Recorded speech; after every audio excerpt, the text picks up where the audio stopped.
वरुचि ने कहा, जब सभी सैनिक सो गए तब मैंने एक अद्भुत दृश्य देखा। एक सुंदर स्त्री झरने से बाहर निकली। उसके हाथ में एक छोटा सा संदूक था। वह संदूक को किनारे आकर खोली। जैसे ही संदूक खुला, उसमें से एक दानव निकला। उसे देखकर स्त्री भय से कांपने लगी, पर दानव ने उस स्त्री को निगल लिया और फिर उसी झरने में समा गया।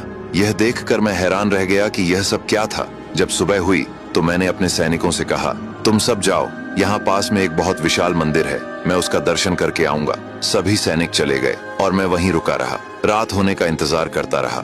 जब आधी रात हुई तो वह स्त्री फिर से बाहर निकली और फिर राक्षस ने उस स्त्री को खा लिया। तभी मैंने ऐसा वार किया कि उस राक्षस का सिर धड़ से अलग हो गया। थोड़ी देर में वह स्त्री दिव्य स्त्री के रूप में प्रकट हुई और राक्षस भी फिर से जीवित हो उठा। ये देखकर मैं डर गया।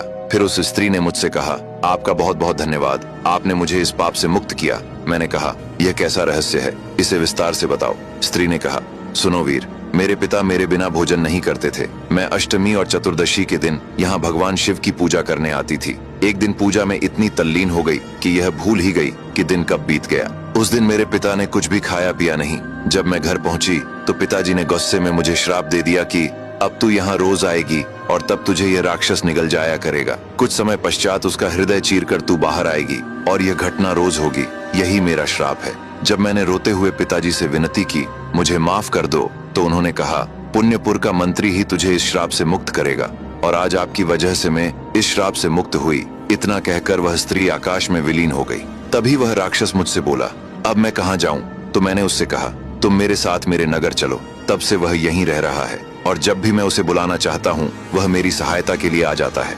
यह कहानी सुनकर मंत्री सट्टाल को बड़ा अचरज हुआ। फिर उसने वरुचि को जीवित छोड़ दिया और एक भालू को मारकर उसका हृदय लेकर राजा के सामने पहुंचा और बोला, महाराज, वरुचि मारा जा चुका है, यह रहा उसका दिल।